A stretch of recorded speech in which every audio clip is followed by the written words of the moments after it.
Welcome to mastermind of GK. एक बार फिर से आप लोग का स्वागत है मास्टरमाइंड ऑफ जीके में। फ्रेंड्स, आज इस वीडियो में बिहार पुलिस फायरमैन के लिए 100 प्रश्नों का फुल प्रैक्टिस सेट देखेंगे, तो पूरा प्रैक्टिस सेट आप लोग जरूर देखिएगा। जो स्टूडेंट चैनल पर पहली बार विजिट कर रहे हैं, चैनल को सब्सक्राइब कर बेल आइकन को जरूर दबा दीजिएगा।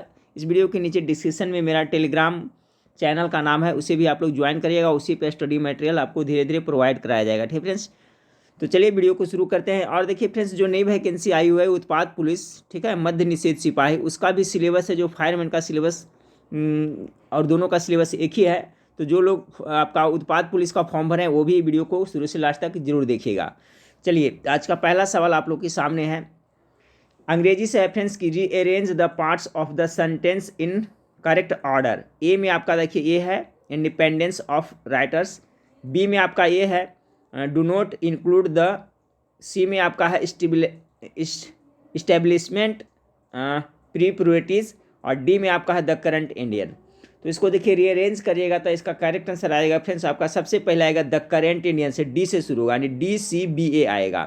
तो हो जाएगा आपका the current Indian establishment priorities do not include the independence of writers, यानी correct answer option number A हो जाएगा।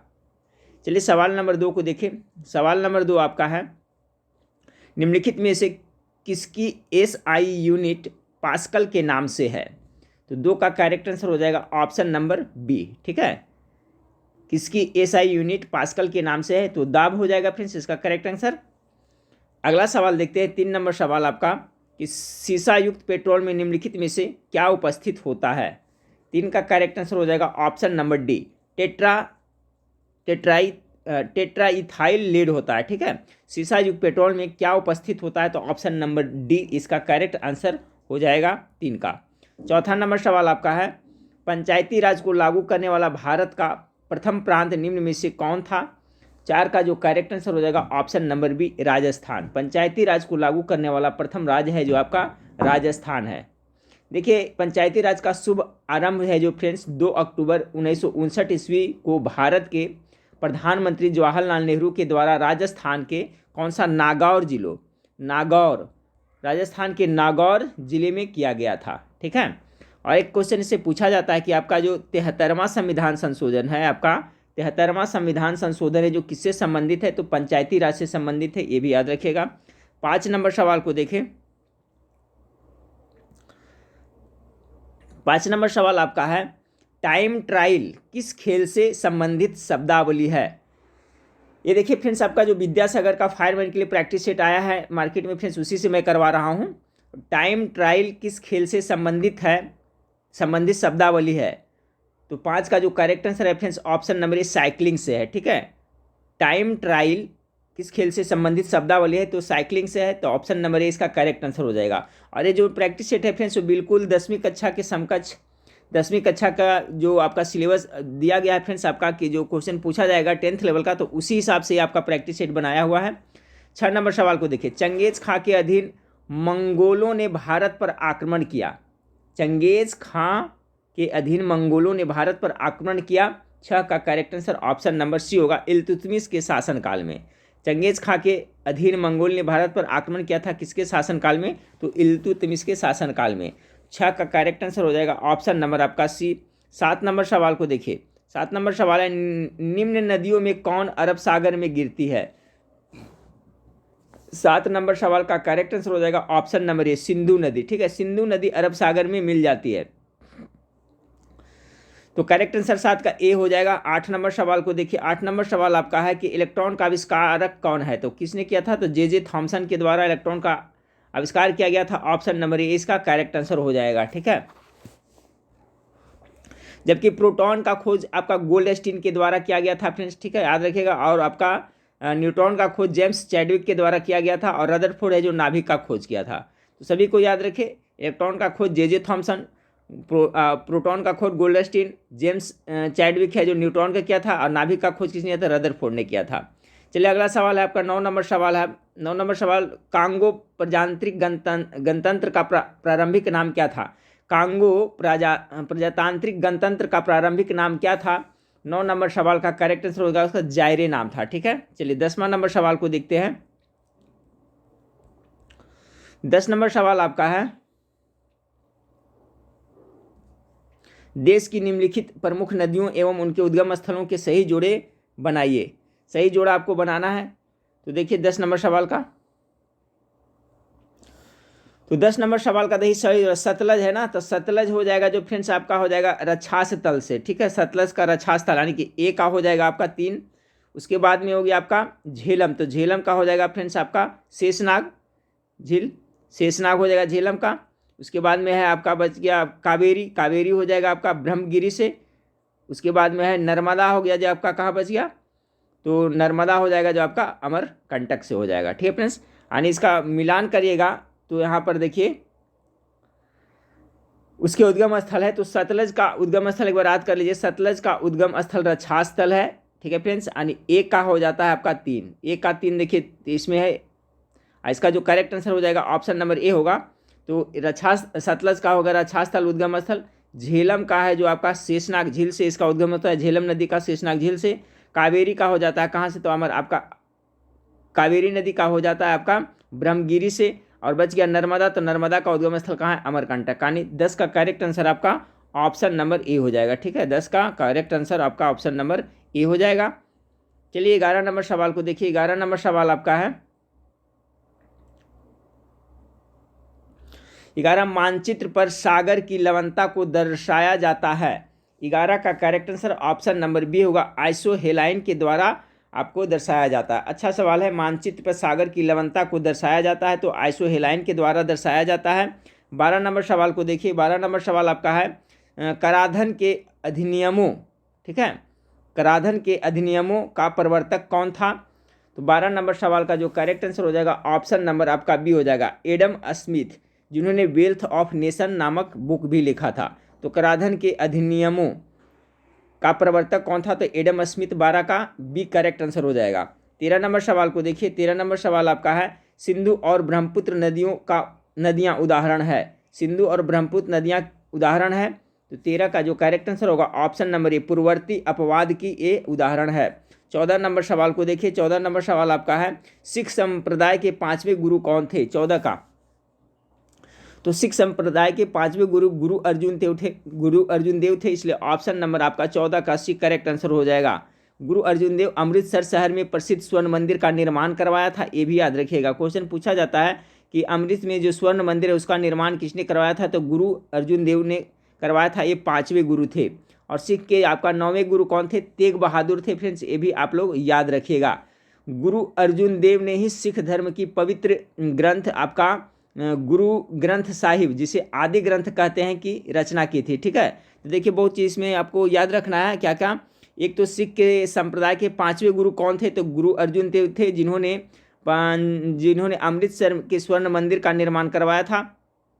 अमृतसर शहर में प्रसिद्ध स्वर्ण मंदिर का निर्माण इन्होंने करवाया था। आदि ग्रंथ के रचयिता कौन है, तो गुरु अर्जुन देव है, ठीक है फ्रेंड्स। देखिए जहांगीर के विद्रोही पुत्र जिसका नाम क्या था, खुसरो को संरक्षण देने के कारण जहांगीर ने गुरु अर्जुन देव को फांसी दे दी थी, ठीक है। तो ये भी याद रखिएगा, गुरु अर्जुन देव को फांसी किसने दे दी थी, तो आपका जहांगीर ने दे दी थी, ठीक है फ्रेंड्स। और ये 5वें गुरु थे, ये भी याद रखिएगा। 9वें गुरु कौन थे फ्रेंड्स, तो गुरु तेग बहादुर जी 9वें गुरु थे। 15 नंबर सवाल को देखें। सुमिलित करना है आपका कैलाशनाथ, लिंगराज, कंदरिया महादेव, दिलवाड़ा कहाँ कहाँ है, जो मंदिर एक साइड में मंदिर है दूसरा में शहर है। तो 15 नंबर सवाल का देखिए, कैलाशनाथ है जो कहाँ पड़ता है, तो एक आपका, एक मिनट इसको थोड़ा कर देते हैं फ्रेंड्स, छोटा तब पता चलेगा आप लोग को। 15 नंबर सवाल, 15 का जो करेक्ट आंसर आ रहा है ऑप्शन नंबर आपका बी आ रहा है। पहला का 4 कैलाशनाथ है जो कहाँ पड़ता है, तो कांचीपुरम में हो गया फ्रेंड्स, ठीक है। लिंगराज मंदिर हो गया जो आपका कहाँ हो गया, तो भुवनेश्वर में पड़ता है। कंदरिया महादेव मंदिर, तो कंदरिया महादेव मंदिर जो आपको खजुराहो में पड़ता है। बच गया आपका दिलवाड़ा का जैन मंदिर, तो दिलवाड़ा का जैन मंदिर कहाँ पड़ता है, तो आपका माउंट आबू में पड़ता है, ठीक है फ्रेंड्स, समझ गए होंगे। तो इसका correct answer option number B होगा। एक बार पुनः याद करने 15 नंबर सवाल का, कैलाशनाथ मंदिर कहाँ पड़ता है, तो कांचीपुरम में। लिंगराज मंदिर कहाँ, भुवनेश्वर में पड़ता है। दिलवाड़ा का जैन मंदिर आपका माउंट आबू में पड़ता है। और कंदरिया महादेव मंदिर कहाँ पड़ता है, खजुराहो में पड़ता है, ठीक है। चलिए 15 नंबर सवाल हो गया। फिर 16 नंबर सवाल देखते हैं। 16 नंबर सवाल देखिए यहाँ पर थोड़ा सा, 16 नंबर सवाल आपका है 16 नंबर की विषुव, ठीक है, वर्ष के 2 काल जब दिन और रात बराबर होते हैं, तो होते हैं कब, किस तिथि को? तो आपका 16 नंबर सवाल का करेक्ट आंसर ऑप्शन नंबर 21 मार्च और 23 सितंबर को क्या होते हैं फ्रेंड्स, दिन और रात दिन बराबर होते हैं। तो 16 का करेक्ट, विषुव वर्ष के 2 काल जब दिन और रात बराबर होते हैं तो कौन कौन डेट में? तो 21 मार्च और 23 सितंबर को होते हैं। तो 16 का correct answer option number A हो जाएगा। 17 नंबर सवाल को देखिए, 17 नंबर सवाल आपका है, 17 नंबर सवाल है आधुनिक आवर्त सारणी आधारित है। देखिए आधुनिक आवर्त सारणी के जन्मदाता है जो किसे, मोसले साहब है ना। आधुनिक आवर्त सारणी है जो आपका परमाणु क्रमांक पर आधारित है, इसलिए करेक्ट आंसर 17 का ऑप्शन नंबर सी हो जाएगा, ठीक है। जबकि मेंडलीफ का जो पुरानी आवर्त सारणी थी वो आपका परमाणु भार पर आधारित था। तो ये बहुत अच्छा सवाल है फ्रेंड्स, बार बार पूछा जाता है कि आधुनिक आवर्त सारणी के जन्मदाता है मोसले है, ठीक है। मोसले है तो इनका जो आधुनिक आवर्त सारणी वो परमाणु क्रमांक पर आधारित है। मेंडलीफ वाला जो परमाणु भार पर, वो भी याद रखिएगा आप लोग। 18 नंबर सवाल को देखिए, किस वर्ष में सर्वप्रथम यूरी गागरिन ने अंतरिक्ष यात्रा की? तो 18 का जो आपका करेक्ट आंसर, आप लोग गेस करते चलिएगा, 18 का जो करेक्ट आंसर है फ्रेंड्स 1961 ईस्वी हो जाएगा, ठीक है। सर्वप्रथम यूरी गागरिन अंतरिक्ष की यात्रा कब किए थे फ्रेंड्स? तो 1961 ईस्वी में किए थे। ये यूरी गागरिन किस देश के निवासी थे? तो ये रूस के निवासी थे, ये भी याद रखिएगा, ठीक है। यूरी गागरिन कहाँ के थे? तो रसिया के निवासी थे और अंतरिक्ष की यात्रा 1961 ईस्वी में की थे। अगर पूछा जाए अंतरिक्ष में पहुंचने वाले प्रथम महिला कौन थी, तो आपका वेलेंटिना तेरेस्कोवा है जो अंतरिक्ष में पहुंचने वाली प्रथम महिला रूस के ही निवासी थी। चंद्रमा पर उतरने वाला प्रथम व्यक्ति अगर पूछा जाए फ्रेंड्स तो अमेरिका के थे, नील आर्मस्ट्रॉन्ग थे, याद रखिएगा, ठीक है। अगला सवाल है आपका, डेबिट कार्ड पर अंकों की संख्या कितनी होती है? देखिए इस टाइप का कभी टिपिकल क्वेश्चन पूछा जाता है। तो जो डेबिट कार्ड होता है फ्रेंड्स उसमें अंकों की संख्या 16 डिजिट की होती है। देखिएगा आपका आगे साइड में होता है 4-4 डिजिट करके होता है। तो टोटल कितने होते हैं इसमें? 16 डिजिट होते हैं। ऑप्शन नंबर बी 19 का करेक्ट आंसर हो जाएगा। 20 नंबर सवाल को देखिए फ्रेंड्स, 20 नंबर सवाल, भारतीय जनगणना के इतिहास में वर्ष 1921 विभाजक वर्ष कहलाया क्योंकि? जी हाँ, विभाजक वर्ष कहलाता है, क्यों कहलाता है? तो करेक्ट आंसर होगा जनसंख्या बढ़ी नहीं घट गई, यही कारण है, ठीक है। तो 20 का करेक्ट आंसर ये हो जाएगा। 20 का जो correct answer option number A हो जाएगा। चलिए 21 नंबर सवाल को देखिए, 21 नंबर सवाल आपका है कि translate the given sentence into English, ठीक है। अंग्रेजी से को देखिए इसी तरह से आपका फायरमैन में फ्रेंड्स मिक्स करके ही आपका प्रश्न पूछा जाएगा, ठीक है। कहीं पे इंग्लिश रहेगा, मैथ इंग्लिश सभी हिंदी से मिला करके दिया हुआ रहेगा। तो कह रहा है आपका, हमें अपने माता पिता की आज्ञा माननी चाहिए। सिंपल है फ्रेंड्स, चलिए गेस करिए, देखिए ट्रांसलेशन आप लोग सही कर पाते हैं या नहीं करते हैं। 21 नंबर सवाल का, हमें अपने माता पिता की आज्ञा माननी चाहिए। तो 21 नंबर सवाल का करेक्ट आंसर क्या होगा? We must obey our parents, यानी ऑप्शन नंबर बी इसका करेक्ट आंसर हो जाएगा, ठीक है फ्रेंड्स। वी मस्ट ओबेड नहीं, आपका ऑप्शन नंबर बी होगा, we must obey our parents, हमें अपने माता पिता की आज्ञा माननी चाहिए। किसका correct answer option number B हो जाएगा। चलिए 22 नंबर सवाल को देखते हैं। 22 नंबर सवाल है आपका कि प्लीज़ सिट डाउन का पैसिव वॉइस है। तो प्लीज़ सिट डाउन का पैसिव वॉइस क्या होगा? गेस कीजिए 22 का। तो इसका हो जाएगा friends option number C, you are requested to sit down, ये पैसिव में होगा, ठीक है। प्लीज सिट डाउन का पैसिव वॉइस में option number C, please you are requested to sit down, ये पैसिव वॉइस में होगा। 23 नंबर सवाल को देखें। 23 नंबर सवाल आपका है, कुतुबुद्दीन ऐबक ने किस राजवंश की नींव डाली थी? तो किसने का? गुलाम वंश का डाला था ना। 23 का correct answer option number A हो जाएगा, कुतुबुद्दीन ऐबक ने गुलाम वंश की स्थापना की थी, ठीक है फ्रेंड्स। तो इसका correct answer option number D हो जाएगा। चलिए 24 नंबर सवाल से देखते हैं। 24 नंबर सवाल से ध्यानपूर्वक देखते चलिए फ्रेंड्स। प्रैक्टिस सेट आप लोग को करना है थोड़ा सा, इसमें पीडीएफ थोड़ा छोटा छोटा लेटर से था ना, इसलिए अच्छा पीडीएफ नहीं बन पाया, तो आपको क्वेश्चन देखते चलना है ध्यानपूर्वक।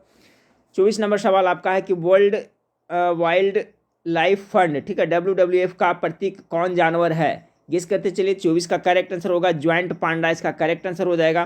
25 नंबर सवाल देखिए, निम्नलिखित में से कौन नीति आयोग के पदेन सदस्य नहीं होते हैं? 25 का आपका करेक्ट आंसर क्या होगा? रक्षा मंत्री, विदेश मंत्री, कृषि मंत्री या गृह मंत्री? तो नीति आयोग का पदेन सदस्य कौन नहीं होते? 25 का करेक्ट आंसर होगा ऑप्शन नंबर बी, विदेश मंत्री है जो नीति आयोग के आपका पदेन सदस्य नहीं होते हैं।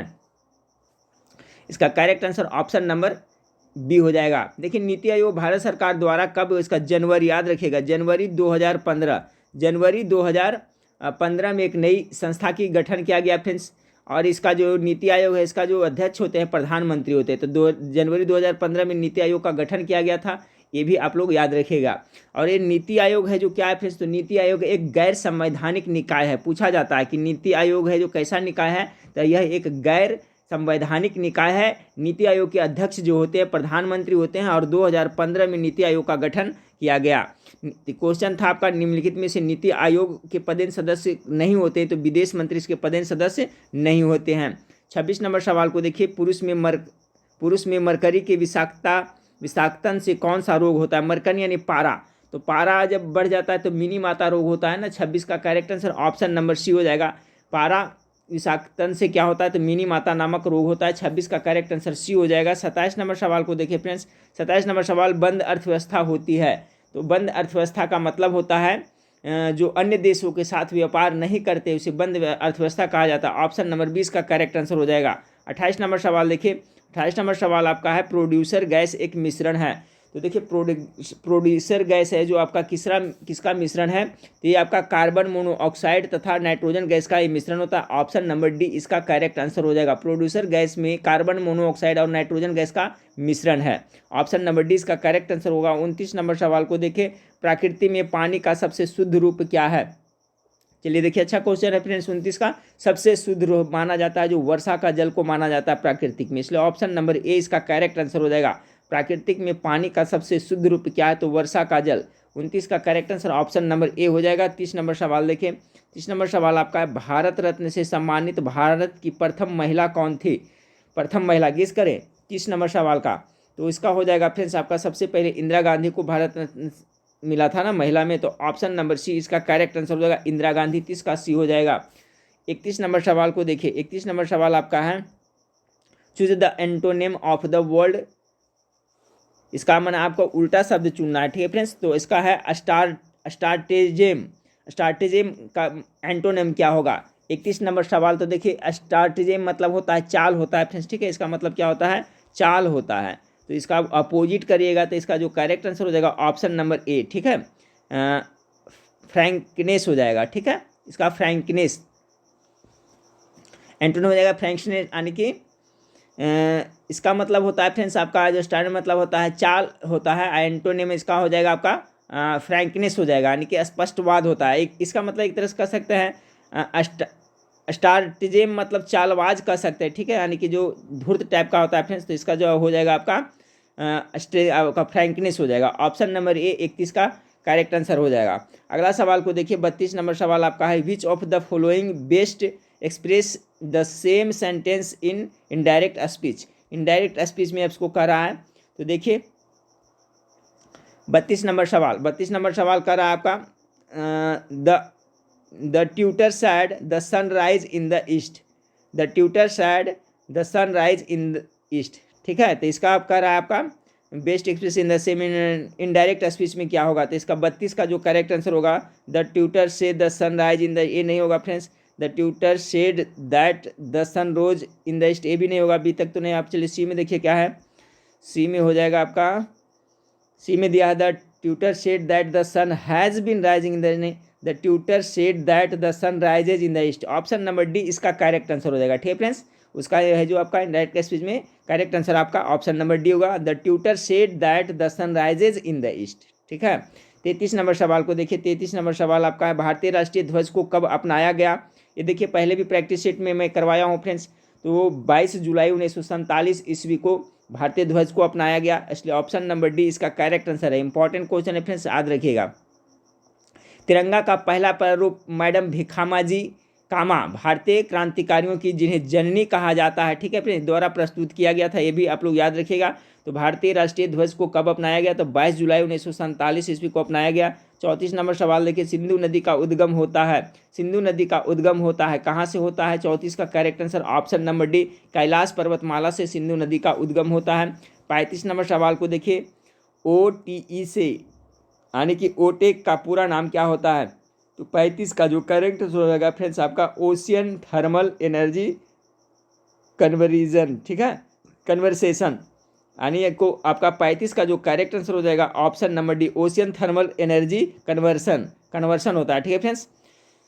तो OTC का जो पूर्ण रूप है फ्रेंड्स आप ऑप्शन नंबर डी याद रखिएगा, ओशन, यानी कि ocean thermal energy conversion, conversion होता है, ठीक है फ्रेंड्स। तो OTC का जो पूर्ण रूप है फ्रेंड्स आप ऑप्शन नंबर डी याद रखिएगा, ओशन। 36 नंबर सवाल को देखिए, 36 नंबर सवाल आपका है, ocean thermal energy conversion, OTEC का फुल फॉर्म हो जाएगा। ऑप्शन नंबर डी इसका करेक्ट आंसर हो जाएगा। 36 नंबर सवाल को देखिए, तारों को जोड़ने की प्रक्रिया क्या कहलाती है? तारों को जोड़ने की प्रक्रिया है जो क्या कहलाती है? 36 का तो बी हो जाएगा इसका, संयोजन कहलाती है। ठीक है, तारों को जोड़ने की प्रक्रिया क्या कहलाती है? संयोजन कहलाती है। 37 नंबर सवाल को देखिए, बेकिंग सोडा का रासायनिक नाम क्या है? बेकिंग सोडा जिसे हम लोग क्या कहते हैं, खाने वाला सोडा भी कहते हैं ना।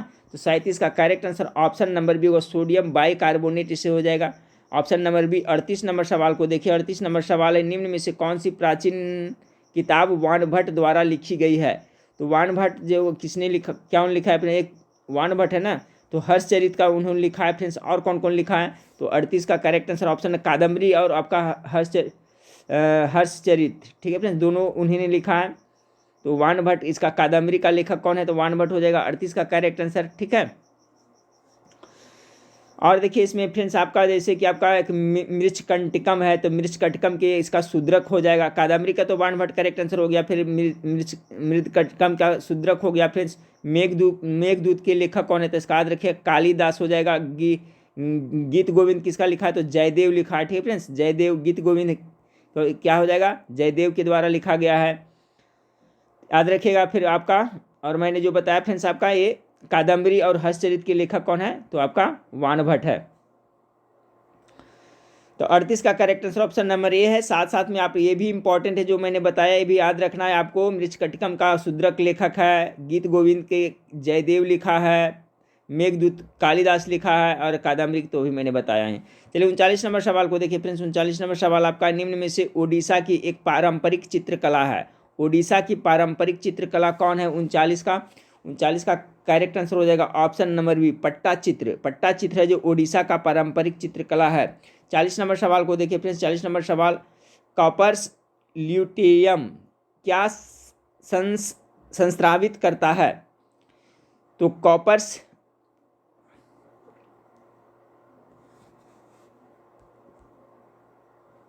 40 नंबर फ्रेंड्स आपका, कॉपर्स ल्यूटियम क्या संस्रावित करता है?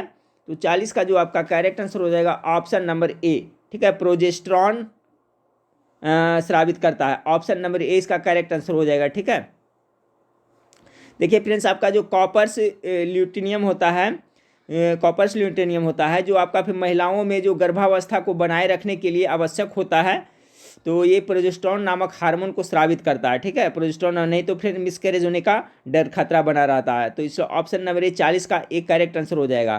तो अच्छा सवाल है, कॉपर्स ल्यूटिनियम है जो क्या स्रावित करता है? तो प्रोजेस्टेरॉन हार्मोन स्रावित करता है। 41 नंबर सवाल को देखिए फ्रेंड्स कि किसान क्रेडिट कार्ड योजना किस वर्ष शुरू की गई थी? किसान क्रेडिट कार्ड योजना की शुरुआत है जो आपका 1998 ईस्वी में हुई थी फ्रेंड्स, याद रखिएगा। ठीक है, किसान क्रेडिट योजना की शुरुआत कब हुई थी? तो 1998 ईस्वी में हुई थी। कृषि तथा कृषि संबंधित गतिविधियों के लिए अल्प, मध्यम और दीर्घ अवधि ऋण समय पर उपलब्ध कराने हेतु एक आपका किसान क्रेडिट कार्ड योजना की शुरुआत 1998 ईस्वी में आपको की गई थी। तो इसका जो करेक्ट आंसर हो जाएगा फ्रेंड्स आपका ऑप्शन नंबर सी हो जाएगा। चलिए अगला सवाल 41 हो गया फ्रेंड्स। चलिए अब 42 नंबर सवाल को देखते हैं। 42 नंबर सवाल आपका है, निम्नलिखित में से कौन सा गुण गलत है? तो 42 का जो कार्य आइसो हाइट आर्द्रता, आइसो बार दाब, ये तो सही है फ्रेंड्स, ये ही गलत लग रहा है पहला वाला। बाकी iso hello Surya Prakash, isotherm तापमान, आइसो हाइट आर्द्रता है, ये आपका ये गलत है फ्रेंड्स। ठीक है, निम्नलिखित में से कौन सा गुण गलत है? तो 42 का आइसो हाइट है जो क्या होता है? वो आर्द्रता नहीं है, इसका वर्षा को दर्शाता है ना। आइसो हाइट से क्या होता है? इसका वर्षा का होता है फ्रेंड्स, इसमें आर्द्रता दे दिया है तो गलत हो जाएगा। आइसो बार आपका दाब सही है, आइसो हेलेन सूर्य प्रकाश ठीक है, आइसो हेल सूर्य प्रकाश ठीक है, आइसो थर्म तापमान ये आपका सही है। ठीक है, तो इसका करेक्ट आंसर हो जाएगा आपका ऑप्शन नंबर ए। आइसो हाइट है जो आर्द्रता को नहीं दिखाता है फ्रेंड्स। ठीक है, अगला सवाल को लेते हैं। 43 नंबर सवाल आपका है, एमनेस्टी इंटरनेशनल क्या है? एमनेस्टी इंटरनेशनल क्या है? तो 43 का correct answer option number C, पर्यावरण संरक्षण संगठन है। एमनेस्टी इंटरनेशनल क्या है? तो ये पर्यावरण संरक्षण संगठन है। देखिए एमनेस्टी इंटरनेशनल एक अंतर्राष्ट्रीय संस्था है जो अपना उद्देश्य क्या है? मानवीय मूल्यों एवं मानवीय स्वतंत्रता को बचाने एवं भेदभाव मिटाने के लिए शोध एवं प्रतिरोध करने एवं हर तरह के मानवाधिकारों के लिए लड़ना चाहती है, पर्यावरण संरक्षण संगठन से संबंधित है, एमनेस्टी इंटरनेशनल। ठीक है, अगला सवाल को देखते हैं। 44 नंबर सवाल आपका है, पारसी नववर्ष को किस नाम से जाना जाता है? 44 का जो करेक्ट आंसर होगा friends option number B, Navroz. ठीक है, पारसी नववर्ष को नवरोज के नाम से जाना जाता है, इसलिए ऑप्शन नंबर बी इसका करेक्ट आंसर होगा। 45 नंबर सवाल को देखें कि यदि विक्रय मूल्य 84 रुपया तथा लाभ 20% है तो क्रय मूल्य ज्ञात करें। सिंपल सा प्रश्न है फ्रेंड्स 45 का, आराम से बना लीजिएगा एक नियम से। चलिए सोल्व कर लीजिएगा इसको। यदि विक्रय मूल्य 84 रुपया तथा लाभ 20% है तो क्रय में क्या है, सिंपल है। 45 का जो आंसर आएगा आपका ऑप्शन नंबर ए आएगा। एक नियम से भी बनाइएगा तो बन जाएगा फ्रेंड्स, नहीं तो डायरेक्ट भी बनाना चाहते हैं तो डायरेक्ट भी हो जाएगा आपका। क्रय मूल्य बराबर भी फॉर्मूला डायरेक्ट होता है, तो क्या हो जाएगा आपका 84 × 100 हो जाएगा, बटा कितना हो जाएगा फ्रेंड्स आपका 20% का लाभ होता है ना 120। इस तरह से बनाइएगा तो बन जाइएगा। कटिंग करिएगा फ्रेंड्स तो इसका जो 45 का करेक्ट आंसर आ जाएगा आपका ऑप्शन नंबर ए आएगा। ठीक है, 70 रुपया। अगला सवाल देखिए आपका है, यदि कक्षा में आपका मैथमेटिक्स का है फ्रेंड्स, यदि कक्षा 1 में 40 छात्र की आयु का औसत वर्ष 10 है और कक्षा 2 में 30 छात्रों की आयु औसत वर्ष 12 वर्ष है, सभी छात्रों की औसत आयु वर्ष में ज्ञात कीजिए। बन जाएगा फ्रेंड्स ये भी आपको। ठीक है, इसको बना लिया। ऐसे मैथ का सोल्यूशन मैं बोला हूँ पहले भी फ्रेंड्स के बाद में दूंगा। चलिए 47 नंबर सवाल देखिए, तो इसी टाइप का सिंपल ही मैथ आपको पूछा जाएगा, ज़्यादा हार्ड मैथ नहीं पूछा जाएगा 10th लेवल का। ठीक है, 8 से 10 मैथ आपको पूछे जाएंगे। विशेष ज़्यादा फोकस करना है जीके जीएस पर फ्रेंड्स, और हिंदी अंग्रेजी और मैथ से 30 प्रश्न रहेंगे तो सिंपल ही रहेंगे, हल्का फुल्का देखते रहिएगा, उसका भी हो जाएगा। 47 का देखिए, ताप विद्युत परियोजना के संदर्भ में निम्नलिखित में से कौन सा सही है? 47 नंबर सवाल का करेक्ट आंसर हो जाएगा फ्रेंड्स आपका 47 का जो करेक्ट आंसर हो जाएगा आपका कावास गुजरात, ऑप्शन नंबर डी इसका करेक्ट आंसर हो जाएगा। ठीक है, बाकी कोरबा उत्तर प्रदेश गलत है, रामगुंडम तमिलनाडु ये भी गलत है, तलचर आंध्र प्रदेश ये भी आपका गलत है। करेक्ट आंसर ऑप्शन नंबर आपका डी होगा 47 का, क्योंकि कावास ताप विद्युत गृह जो राज्य आपका गुजरात राज्य में स्थित है। कोरबा ताप जो आपका कहाँ पड़ता है फ्रेंड्स, तो ये छत्तीसगढ़ में पड़ता है, ना कि उत्तर प्रदेश में। याद करते चलिए, कोरबा है जो तापघर है कहाँ है, तो छत्तीसगढ़ में पड़ता है। उसके बाद में रामगुंडम ताप है जो कहाँ पड़ता है, ये आंध्र प्रदेश में पड़ता है, तमिलनाडु नहीं पड़ता है। और ये तलचर तो सभी को पता है फ्रेंड्स, तलचर है जो आपका ओडिशा में पड़ता है। ठीक है, तो सभी को याद कर लिए। पुनः एक बार मैं रिपीट करता हूँ फ्रेंड्स, थोड़ा सा ध्यान से याद कर लीजिएगा। इसका करेक्ट आंसर ऑप्शन नंबर ए होगा, कावास गुजरात में पड़ता है, ये सही है, सुमेलित है। कोरबा जो पड़ता है, जो कहाँ पड़ता है फ्रेंड्स, तो जो आपका कोरबा ताप विद्युत गृह है जो आपका छत्तीसगढ़ में, याद रखिए कोरबा छत्तीसगढ़ में, रामगुंडम है जो फ्रेंड्स ताप विद्युत ये जो आपका पड़ता है आंध्र प्रदेश में, रामगुंडम। तलचर है जो ओडिशा में पड़ता है, बाकी तो आपका सुमेलित है। 48 नंबर सवाल को देखिए। 48 नंबर सवाल है, नाभिक के अलावा कोशिका के किस कोशिकांग में डीएनए होता है? 48 का गेस करें। 48 का correct answer option number C, mitochondria में होता है, जिसे कोशिका का पावर हाउस भी कहा जाता है। 49 नंबर सवाल है फ्रेंड्स कि लाइपेज द्वारा वसा के जलीय अपघटन पर मिलता है। लाइपेज द्वारा वसा के जलीय अपघटन पर मिलता है, क्या मिलता है? तो 49 का जो आपका करेक्ट आंसर हो जाएगा आपका, गेस कीजिए फ्रेंड्स क्या होगा। 49 का करेक्ट आंसर हो जाएगा आपका, लाइपेज द्वारा वसा के जलीय अपघटन पर वसीय अम्ल और ग्लिसरॉल मिलता है। ऑप्शन नंबर 20 का करेक्ट आंसर होगा 49 का। 50 नंबर सवाल को देखिए। 50 नंबर सवाल आपका है कि निम्नलिखित में से कौन सा तत्व पानी में कैंसर का कारण होता है? तो पानी में किसकी अधिकता बढ़ने से कैंसर होती है? तो आर्सेनिक, ऑप्शन नंबर ए इसका करेक्ट आंसर होगा। 50 सवाल हम लोग देख लिए फ्रेंड्स। चलिए 50 प्रश्न और फटाफट देख लेते हैं। अभी लाइव नहीं आ रहा हूँ फ्रेंड्स, क्योंकि अभी एप्लीकेशन पे काम चालू है, इसलिए अभी लाइव क्लास में नहीं आ रहा हूँ। 51 नंबर सवाल, कर्क रेखा नहीं गुजरती है। 51 का करेक्ट आंसर हो जाएगा ऑप्शन नंबर सी आपका, ईरान से होकर कर्क रेखा नहीं गुजरती है, बाकी भारत, म्यांमार और मिस्र से होकर गुजरती है। 52 नंबर सवाल, हाँ फ्रेंड्स, तो सवाल नंबर 52 देखिए। सवाल नंबर 52 आपका है, which is the best substitute of the phrase respect and admiration. तो इसका जो सही अर्थ हो जाएगा फ्रेंड्स आपका स्टीम हो जाएगा। ठीक है, स्टीम मतलब क्या होता है फ्रेंड्स, इसका मतलब होता है आपका प्रतिष्ठा कहिए या मान सम्मान कहिए। तो जो आपका रिस्पेक्ट एंड एडमायरेशन है, इसका इस फ्रेज का जो सही सुटेबल हो जाएगा वही मान सम्मान या प्रतिष्ठा, ऑप्शन नंबर डी स्टीम मतलब वही होता है। चलिए अगला सवाल 53 नंबर सवाल को देखिए। Choose the object in the sentence the dress would be arranged by Anita. कहा choose the object in the sentence, इस सेंटेंस में ऑब्जेक्ट कौन है ये आपको चुनना है। तो ऑप्शन नंबर बी अनीता हो जाएगा यहाँ पर, क्या फ्रेंड्स आपका ऑब्जेक्ट हो जाएगा। ठीक है, the dress would be arranged by Anita, तो ऑप्शन नंबर बी इसका करेक्ट आंसर होगा। बाई एक बाई एक क्या है फ्रेंड्स, प्रीपोजिशन है जिसके बाद प्रयोग किया गया है नाउन अनीता ऑब्जेक्ट होगा यहाँ पर, ठीक है। इसलिए इसका correct answer option number B हो जाएगा। अगला सवाल 54 नंबर सवाल को देखिए, पहला गवर्नर जनरल जिसके इंग्लैंड लौटने पर उसे महाभियोग का सामना करना पड़ा था, क्या होगा? 54 का करेक्ट आंसर हो जाएगा ऑप्शन नंबर आपका डी हो जाएगा, वॉरेन हेस्टिंग्स। 55 नंबर सवाल को देखिए फिर, 55 निम्न में से किसमें लिंग गुणसूत्र नहीं होते हैं? तो लिंग गुणसूत्र किसमें नहीं होता है? 55 का correct answer option number D हो जाएगा, छिपकली में लिंग गुणसूत्र नहीं होते हैं। 55 का जो करेक्ट आंसर हो जाएगा ऑप्शन नंबर डी होते हैं, ठीक है। छिपकली देखिए अनेक प्रजातियां सहित अनेक सरीसृप में लिंग गुणसूत्र नहीं होते हैं, ठीक है फ्रेंड्स। इसमें लिंग का निर्धारण पर्यावरणीय टेम्परेचर पर डिपेंड करता है। तो निम्नलिखित में से किसमें लिंग गुणसूत्र नहीं होते हैं? तो आपका छिपकली में नहीं होते हैं, बाकी सब में होते हैं। गुरु जल क्या है फ्रेंड्स? तो गुरु जल है जो किसके किसके मिश्रण से बनते हैं? 56 का तो गुरु जल है ऑक्सीजन और हैवी हाइड्रोजन का मिश्रण होता है। 56 का जो करेक्ट आंसर होगा ऑप्शन नंबर ए, गुरु जल है जो ऑक्सीजन और हैवी हाइड्रोजन का मिश्रण होता है, तो ऑप्शन नंबर ए 56 का करेक्ट आंसर होगा। 57 नंबर सवाल, सूर्य पर ऊर्जा का निर्माण होता है। तो देखिए जो सूर्य पर ऊर्जा का निर्माण होता है फ्रेंड्स, वो आपका नाभिकीय संलयन के द्वारा होता है। तो 57 का correct answer option number B हो जाएगा। आगे देखिए फ्रेंड्स आपका ये मैथमेटिक्स का क्वेश्चन है, ठीक है। 58 का, जैसे इसका आंसर मैं बता देता हूँ फ्रेंड्स, ठीक है। 58 नंबर सवाल का अगर जो हल करिएगा वीडियो पॉज करके देखिएगा, 58 नंबर सवाल का करेक्ट आंसर आएगा आपका ऑप्शन नंबर डी आएगा, ठीक है। चलिए अगला है फ्रेंड्स आपका, दो संख्याओं का HCF 16 है तथा उनका अंतर 16 है। दो संख्याओं का HCF 16 है तथा उनका अंतर 16 है, संख्या ज्ञात कीजिए। तो इसका जो सही आपका आ जाएगा फ्रेंड्स, आपका 59 का करेक्ट आंसर आएगा ऑप्शन नंबर ए आएगा, ठीक है। 64 और 80 दो संख्याओं का हाईएस्ट कॉमन फैक्टर 16 है, महत्तम परिवर्तक 16 है और उनका अंतर दिया हुआ है कितना फ्रेंड्स? 16 दिया हुआ है। तो संख्या ज्ञात करिए। तो देखिए 64 16 कितना होता है? 80 होता है फ्रेंड्स, होता है ना दोनों का अंतर। तो यहाँ से भी आप बना सकते हैं, पता चल जाएगा, ठीक है फ्रेंड्स। यहाँ पर देखिए कॉमन सेंस लगाए तो आराम से यहाँ पर बन जाएगा कि दोनों संख्याओं का अंतर 16 है। तो देखिए तो आपका ऑप्शन नंबर ए में ही आपका 16 का अंतर है। चलिए सिंपल ही मैथ पूछा जाएगा, निम्नलिखित में से कौन से यंत्र का प्रयोग आर्द्रता को मापने के लिए किया जाता है? आर्द्रता का मापने के लिए आर्द्रता मापी हाइग्रोमीटर उसे कहा जाता है अंग्रेजी में ना।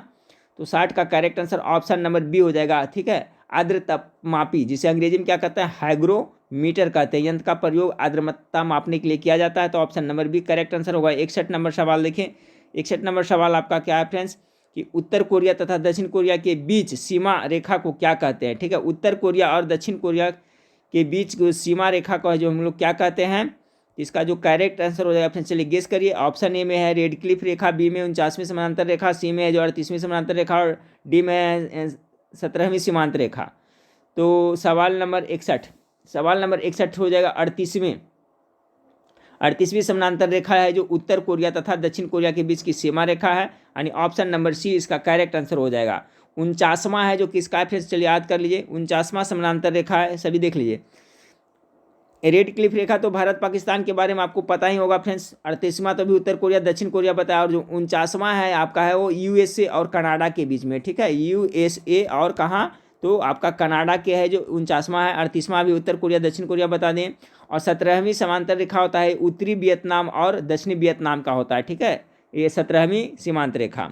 अगला सवाल है फ्रेंड्स 62 नंबर सवाल है, सूर्य और पृथ्वी के बीच चंद्रमा कब आता है? 62 का करेक्ट आंसर हो जाएगा ऑप्शन नंबर बी, सूर्य ग्रहण लगता है फ्रेंड्स तभी ना। सूर्य और पृथ्वी के बीच जब चंद्रमा आ जाता है तो क्या होता है? सूर्य ग्रहण होता है। तो ऑप्शन नंबर बी इसका करेक्ट आंसर हो जाएगा। 63 नंबर सवाल को देखिए, 63 नंबर सवाल आपका है कि बौद्ध धर्म ग्रहण करने वाली पहली महिला कौन थी? तो सबसे पहले जो बौद्ध धर्म ग्रहण की थी फ्रेंड्स वो गौतमी थी, महाप्रजापति गौतमी। 63 का करेक्ट आंसर हो जाएगा आपका ऑप्शन नंबर सी हो जाएगा, महाप्रजापति गौतमी। बौद्ध धर्म को ग्रहण करने वाली प्रथम महिला महाप्रजापति गौतमी थी। देखिए प्रजापति गौतमी ही ने आपका बुद्ध भगवान का पालन पोषण किया था फ्रेंड्स, सभी पता है। करने वाली थी, सह माता भी का इनकी मौसी थी ना। तो बौद्ध धर्म को ग्रहण करने वाली पहली महिला कौन थी? तो यही महाप्रजापति गौतमी थी।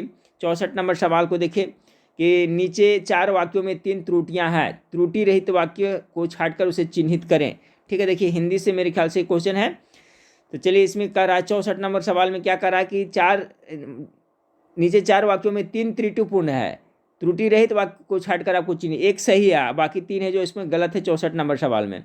तो 64 नंबर सवाल में आपको छाटना है। तो मैं पढ़ देता हूँ फ्रेंड्स, देखिए छाटिएगा कौन इसमें आपका सही है। जब तक मैं न आऊँ उस समय तक तुम पढ़ते रहना, ऐसा ही लग रहा है फ्रेंड्स, ये गलत है। जब तक मैं न आऊँ तब तक तुम पढ़ते रहना, ये भी गलत लग रहा है। जब तक मैं न आऊँ उस समय तक तुम पढ़ते रहना, ये भी कुछ सूटेबल नहीं रहा है फ्रेंड्स। लास्ट देखिए, जब तक मैं न आऊँ तब तक तुम पढ़ते रहना, ये आपका सही लग रहा है, ठीक है फ्रेंड्स। जब तक मैं न आऊँ तब तक तुम पढ़ते रहना, यानी ऑप्शन नंबर डी ये सही है, बाकी ये सभी जो गलत वाक्य है ऑप्शन नंबर डी इसका करेक्ट आंसर होगा। 65 नंबर सवाल है, देखिए हिंदी का है आपका कि रविंद्र शब्द का सही संधि विच्छेद क्या होगा। इसी तरह से आपका हिंदी का क्वेश्चन सिंपल ही पूछा जाएगा। 65 नंबर सवाल, 65 नंबर सवाल का रविंद्र, तो क्या हो जाएगा फ्रेंड्स, इसका रवि जोड़ इंद्र हो जाएगा। रवि जोड़ रविंद्र है ना, तो 65 का रवि जोड़ इंद्र हो जाएगा, ऑप्शन नंबर डी इसका करेक्ट आंसर हो जाएगा, ठीक है। रवि जोड़ इंद्र रविंद्र का सही। हाँ फ्रेंड्स, तो सवाल नंबर 66 देखिए, 66 नंबर सवाल है, सियाचिन हिमनद स्थित है। तो देखिए सियाचिन हिमनद है जो आपको काराकोरम श्रेणी में स्थित है, ऑप्शन नंबर सी इसका करेक्ट आंसर हो जाएगा, ठीक है फ्रेंड्स। देखिए काराकोरम पर्वत श्रेणी पर 4 प्रमुख ग्लेशियर पाए जाते हैं, जैसे आपका हो गया एक सियाचिन ग्लेशियर हो गया, उसके बाद में आपका हिस्पर हो गया, फिर बियाफो हो गया, ये सभी है जो आपको उसी में पड़ता है। तो सियाचिन हिमनद स्थित कहाँ है फ्रेंड्स, तो काराकोरम श्रेणी में, इसका करेक्ट आंसर हो जाएगा। 67 नंबर सवाल को देखिए फ्रेंड्स, विद्युत क्षमता का SI मात्रक क्या होता है। विद्युत क्षमता का कह रहा है ना, तो 67 का करेक्ट आंसर हो जाएगा। विद्युत क्षमता का SI मात्रक फैराड होता है, ऑप्शन नंबर डी इसका करेक्ट आंसर हो जाएगा। अगला सवाल को देखिए, पेंसिलिन उदाहरण है, पेंसिलिन है जो एक कवक का उदाहरण है। 68 नंबर सवाल का correct answer option number B हो जाएगा, ठीक है। पेंसिलियम उदाहरण किसका है, तो एक कवक का उदाहरण है। अलेक्जेंडर फ्लेमिंग के द्वारा पेंसिलियम नामक एंटीबायोटिक कवक की प्राप्ति 1927 ईस्वी में हुई थी, ठीक है। तो याद रखिएगा पेंसिलियम का खोज यानी पेंसिलिन का खोज किसने किया था, तो अलेक्जेंडर फ्लेमिंग के द्वारा किया गया था। तो पेंसिलियम उदाहरण किसका, तो एक कवक का उदाहरण, ऑप्शन नंबर 20 का करेक्ट आंसर होगा। 69 नंबर है, अब्दुल रजाक विजयनगर आया था। अब्दुल रजाक विजयनगर कब आया था, इसके शासनकाल में आया था। 69 का correct answer option number B हो जाएगा फ्रेंड्स, देवराय द्वितीय के राज्यकाल में आया था। फारसी राजदूत अब्दुल रजाक संगम वंश के प्रतापी शासक देवराय द्वितीय के कार्यकाल में आपको भारत आया था। तो ऑप्शन नंबर 20 का करेक्ट आंसर हो जाएगा 69 का। चलिए 70 नंबर सवाल को देखते हैं। 70 नंबर सवाल आपका है फ्रेंड्स कि निम्नलिखित में से अंतर्राष्ट्रीय दिनांक रेखा कौन सी है, यानी अंतर्राष्ट्रीय तिथि रेखा जिसको कहते हैं फ्रेंड्स। तो 70 का correct answer option number D हो जाएगा। 180 डिग्री देशांतर है जो अंतर्राष्ट्रीय दिनांक या तिथि रेखा कहलाता है। चलिए 71 नंबर सवाल को देखते हैं। 71 नंबर सवाल है, हल्दी के पौधे का खाने लायक हिस्सा कौन सा है। 71 का तो इसका हो जाएगा फ्रेंड्स प्रकंद हो जाएगा, ऑप्शन नंबर बी। हल्दी के पौधे का खाने लायक हिस्सा है जो आपका प्रकंद है। 71 का correct answer option number B हो जाएगा। 72 नंबर सवाल को देखिए। 72 नंबर सवाल है, हिंदी साहित्य में किसे सर्वप्रथम ज्ञानपीठ पुरस्कार मिला। 72 का करेक्ट आंसर होगा फ्रेंड्स सुमित्रानंद पंत, इसका करेक्ट आंसर हो जाएगा। हिंदी साहित्य में सर्वप्रथम ज्ञानपीठ पुरस्कार सुमित्रानंद पंत को दिया गया फ्रेंड्स। सुमित्रानंद पंत को यह पुरस्कार 1968 ईस्वी में मिला था, ठीक है। सुमित्रानंद पंत को जो चिदम्बरा पुस्तक था फ्रेंड्स उसी के लिए ज्ञानपीठ पुरस्कार 1968 ईस्वी में दिया गया था। तो हिंदी साहित्य में सर्वप्रथम ज्ञानपीठ पुरस्कार प्राप्त कौन से ने किया था, तो आपका सुमित्रानंद पंत, और ये चिदम्बरा नामक पुस्तक के लिए इनको दिया गया था। देखिए सुमित्रानंद पंत को और एक नाम से जाना जाता है फ्रेंड्स, प्रकृति के सुकुमार कवि के नाम से भी इन्हें जाना जाता है। तो ये भी आप लोग याद रखिए, प्रकृति के सुकुमार कवि किसे कहा जाता है, सुमित्रानंद पंत को कहा जाता है। 73 नंबर सवाल को देखिए। निश्चित ताप पर किसी गैस के दिए हुए द्रव्यमान का दाब उसके आयतन के प्रतिलोमानुपाती होता है, यह नियम किसका बता रहा है फ्रेंड्स। चलिए सुने 73 का देखें। 73 नंबर सवाल का करेक्ट आंसर ऑप्शन नंबर आपका हो जाएगा बी, बॉयल का नियम। बॉयल का नियम यह कहता है ना कि निश्चित ताप पर किसी गैस के दिए हुए द्रव्यमान का दाब उसके आयतन के प्रतिलोमानुपाती होता है, ऑप्शन नंबर बी इसका करेक्ट आंसर हो जाएगा।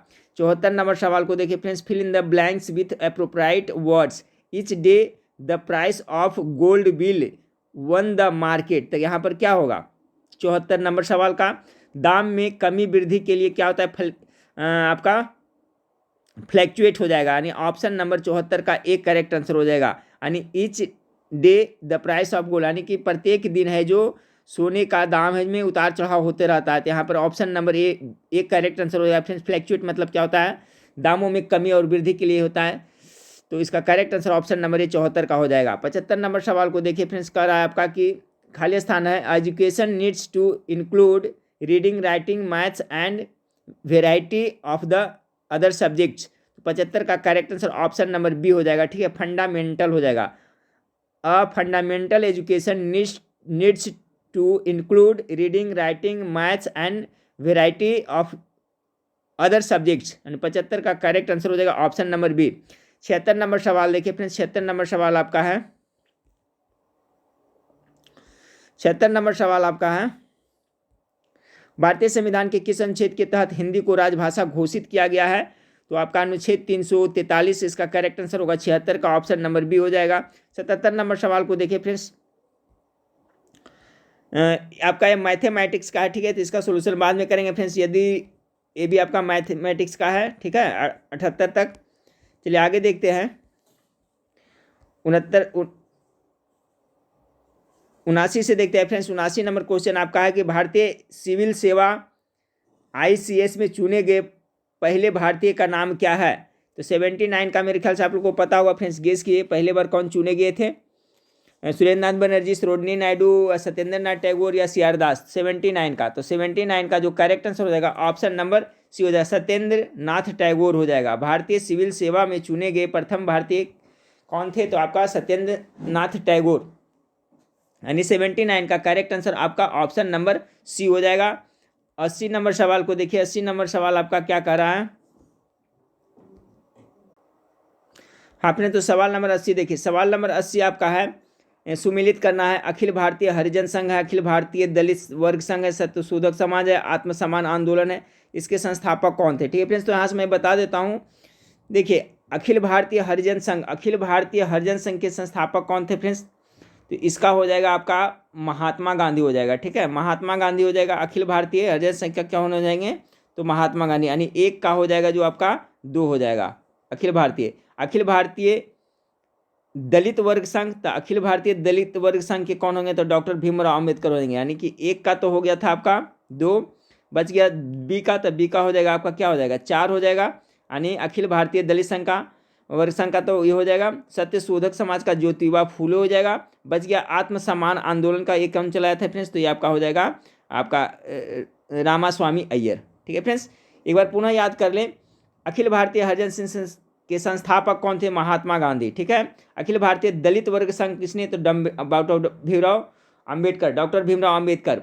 सत्यशोधक समाज के संस्थापक कौन थे? ज्योतिबा फूले फ्रेंड्स। बच गया आत्म सम्मान आंदोलन, तो इसके संस्थापक कौन थे? रामास्वामी अय्यर। चलिए, तो 80 का जो करेक्ट आंसर आ जाएगा फ्रेंड्स आपका ऑप्शन नंबर ए आ जाएगा। ए का 2, बी का 4, सी का 1 और डी का 3। 81 नंबर सवाल को देखते हैं। 81 नंबर सवाल है, निम्नलिखित में से किसमें दलदली मिट्टी नहीं पाया जाता है? ठीक है, किसमें यानी कौन सा राज्य में दलदली मिट्टी नहीं पाया जाता है? 81 का correct answer option number B हो जाएगा। मध्य प्रदेश में दलदली मिट्टी नहीं पाया जाता है। 81 का correct answer option number B हो जाएगा। 82 नंबर सवाल को देखिए। 82 नंबर सवाल आपका है, 1920 का कांग्रेस का वह अधिवेशन जहां असहयोग आंदोलन के लिए प्रस्ताव पास हुआ था वह है? 82 का correct answer option number C, Nagpur अधिवेशन हो जाएगा। 1920 का कांग्रेस का वह अधिवेशन जहां असहयोग आंदोलन के लिए प्रस्ताव पास हुआ था, तो ये ऑप्शन नंबर सी, नागपुर अधिवेशन इसका करेक्ट आंसर हो जाएगा। ठीक है फ्रेंड्स, अगला सवाल को देखते हैं। अगला सवाल आपका है, I offered him a pen. तो इसका देखिए 83 नंबर सवाल है। 83 नंबर सवाल का पैसिव वॉइस में कर रहा है फ्रेंड्स, मेरे ख्याल से देखिए, तो इसका correct answer option number B हो जाएगा। He was offered a pen by me, यानी ऑप्शन नंबर बी इसका करेक्ट आंसर होगा। इसका डायरेक्ट पैसिव वॉइस में पूछ रहा है, तो ऑप्शन नंबर बी इसका करेक्ट आंसर हो जाएगा। ये आपका मैथमेटिक्स का है फ्रेंड्स, इसको रहने दीजिए। चलिए अगला सवाल को देखते हैं। निम्नलिखित में से लॉर्ड कर्जन से संबंधित है? लॉर्ड कर्जन से संबंधित है, तो 85 का आपका जो करेक्ट आंसर हो जाएगा ऑप्शन नंबर ए हो जाएगा। बंगाल का विभाजन लॉर्ड कर्जन के शासनकाल में हुआ था फ्रेंड्स, 1905 ईस्वी में। इसका घोषणा हुआ था आपका 19 जुलाई, याद रखिएगा, इसका घोषणा हुआ था 19 जुलाई के, लेकिन ये लागू हुआ था 16 अक्टूबर 1905 से। ठीक है, तो ये भी याद रखिएगा। बंगाल विभाजन की घोषणा 19 जुलाई 1905 को घोषणा हुआ था, और ये लागू कब हुआ था फ्रेंड्स, तो आपका 16 अक्टूबर, ठीक है, कितना 16 अक्टूबर 1905 से लागू हुआ था। तो ये पूछ रहा है आपको ना कि निम्नलिखित में से लॉर्ड कर्जन संबंधित है, तो बंगाल विभाजन करेक्ट आंसर हो जाएगा 85 का ए। 86 नंबर सवाल को देखिए, 86 नंबर सवाल आपका है, निम्नलिखित में से कौन सबसे अधिक बजट प्रस्तुत किया, सबसे अधिक बार बजट किसने प्रस्तुत किया, तो आपका ऑप्शन नंबर सी इसका करेक्ट आंसर होगा, मोरारजी देसाई। 87 नंबर सवाल को देखिए फ्रेंड्स, लोकसभा का कार्यकाल, लोकसभा का कार्यकाल क्या होता है, तो इसका करेक्ट आंसर सी हो जाएगा, आपातकाल की घोषणा के दौरान एक बार में 1 वर्ष तक के लिए बढ़ाया जा सकता है, ठीक है, लोकसभा का कार्यकाल। तो ऑप्शन नंबर सी 87 का करेक्ट आंसर हो जाएगा। 88 नंबर सवाल को देखिए, 88 नंबर सवाल आपका है, निम्नलिखित में से किस वाक्य में अकर्मक क्रिया है, अकर्मक क्रिया इसमें किसमें, तो 88 का करेक्ट आंसर होगा ज्योति रोती है, ठीक है, इसमें है जो अकर्मक क्रिया है, क्योंकि इसमें कर्म आपका है ही नहीं फ्रेंड्स। मोहन भात खाता है, इसमें भी आपका है, इसमें ज्योति रोती है, यह कर्मक क्रिया का उदाहरण है, ठीक है। अगला सवाल है आपका, पेड़ से पत्ता गिरा, यहाँ पेड़ से कारक का क्या है, तो जुदाई हो रहा है फ्रेंड्स, तो अपादान कारक हो जाएगा। 89 का correct answer option number C हो जाएगा। 90 नंबर सवाल को देखिए, 90 नंबर सवाल आपका है कि जब पानी को 0 डिग्री से 10 डिग्री तक गर्म किया जाता है तो इसका आयतन यानी वॉल्यूम क्या होता है, तो 90 का correct answer option number D हो जाएगा, पहले घटता है, ठीक है, वॉल्यूम इसका क्या होता है, पहले आयतन घटता है और ताप बढ़ता है, तब बढ़ता है।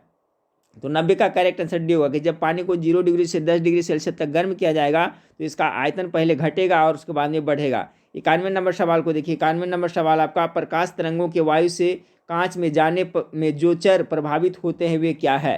देखिए, प्रकाश तरंग के वायु से कांच में जाने पर क्या प्रभावित होता है, तो 91 नंबर सवाल का करेक्ट आंसर हो जाएगा आपका ऑप्शन ए में है तरंगदैर्घ्य, आवृत्ति और वेग, नहीं होगा 91 का। इसका जो होता है फ्रेंड्स आपका तरंगदैर्घ्य और वेग होता है, ठीक है, ऑप्शन नंबर डी इसका करेक्ट आंसर होगा। ठीक है फ्रेंड्स, प्रकाश तरंगों के वायु से कांच में जाने पर जो चर प्रभावित होते हैं फ्रेंड्स वो मुख्य रूप से तरंगदैर्घ्य और वेग है, इसलिए ऑप्शन नंबर डी इसका करेक्ट आंसर हो जाएगा। 92 नंबर सवाल को देखिए फ्रेंड्स, प्रच्छन्न बेरोजगारी का सामान्यतः अर्थ क्या होता है, बहुत इंपॉर्टेंट सवाल है 92 नंबर सवाल का। तो प्रच्छन्न बेरोजगारी का जो सामान्यतः अर्थ होता है फ्रेंड्स की श्रमिक की सीमांत उत्पादकता शून्य हो, ठीक है, शून्य है, उसे क्या कहेंगे, प्रच्छन्न बेरोजगारी, श्रमिक की सीमांत उत्पादकता शून्य हो, ऑप्शन नंबर सी इसका करेक्ट आंसर हो जाएगा। 93 नंबर सवाल को देखिए, निम्नलिखित में से किसने क्रांतिकारी गतिविधियों के लिए इंग्लैंड में इंडियन होम रूल सोसाइटी बनाई थी। तो देखिए, Indian home rule society England में किसने बनाया था, 93 का करेक्ट आंसर ऑप्शन सामाजिक कृष्ण वर्मा हो जाएगा, ऑप्शन नंबर डी 93 का करेक्ट आंसर हो जाएगा।